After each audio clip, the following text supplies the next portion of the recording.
Fulcher. Thank you, Mr. Chairman. And, I just can't help but comment, and to my friends on the other side of the aisle, the Trump administration has been in place about 6 weeks.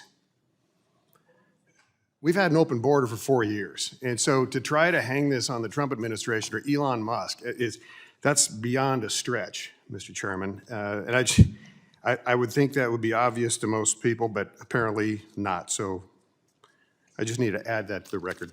I have a question for Mr. Perez, but I want to just point out there's a personal connection all over the country for this. And with the Flash Act, we're attempting to ensure Border Patrol has full access to federal lands. And even in my home state of Idaho, which is not a southern border state, we're actually a northern border state, but we have had the impacts of this substantially. We've got, in 2023 alone, 264 deaths related to fentanyl.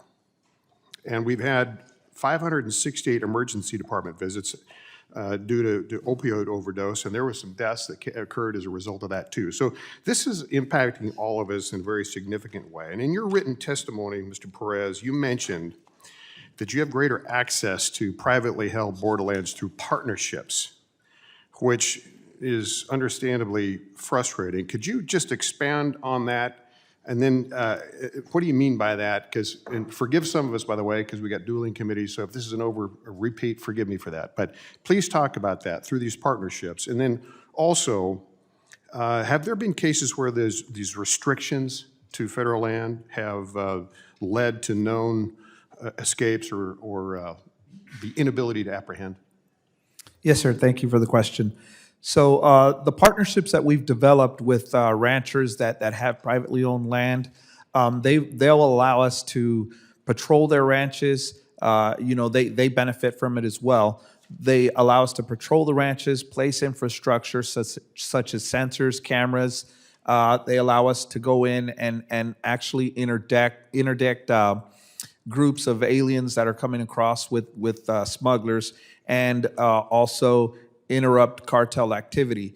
What we encounter on federal lands is we have to get permission to actually patrol. They will allow us in an emergency situation to get onto the land and go cross country if we have to, either with ATVs or vehicles, but that's only in an emergency situation. So what happens is the cartels take advantage of that fact, and they are able to operate in those areas without us being able to interdict them, because we don't have the ability to go on there without an emergency being present. So if I understand correctly, there is at least a time delay. There might be an emergency access provision, but there's a time delay that could be harmful. Absolutely. It does not allow us to effectively patrol those areas. Mr. President, my friends on the other side of the aisle are arguing as well that the increasing Border Patrol access to federal lands could harm the environment. Now, I picked up on some of the conversations about the environment and environmental concerns, but what's your perspective on how we should prioritize this argument of environmental concerns over security?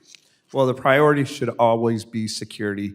The amount of people that have been let into this country unvetted is a very scary notion for anybody in the country to understand that we had no way to vet the millions of people that we let in. And so there are, as you well know, there are criminals out there, there are gang members.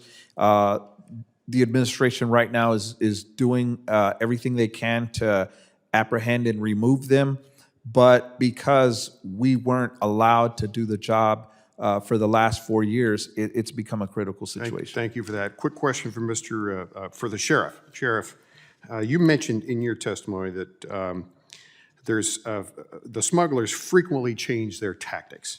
Now, what we're trying to do with this flash is to increase access so that we can get access to federal lands. Do you anticipate, as a function of this, cartels shifting their routes deeper into private lands or possibly into more urban areas?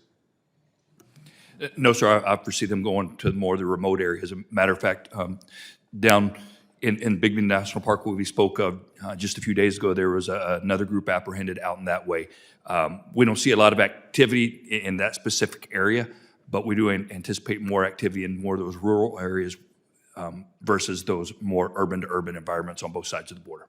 Thank you for that. Thank you for your service collectively. Will the gentleman yield? Gentleman will I yield. just wanted to point out regarding the staffing levels that in 2023, 34% of the National Park Service employees were still working from home. I guess that substantiates my point, Mr. Chairman. Thank you, and I yield back.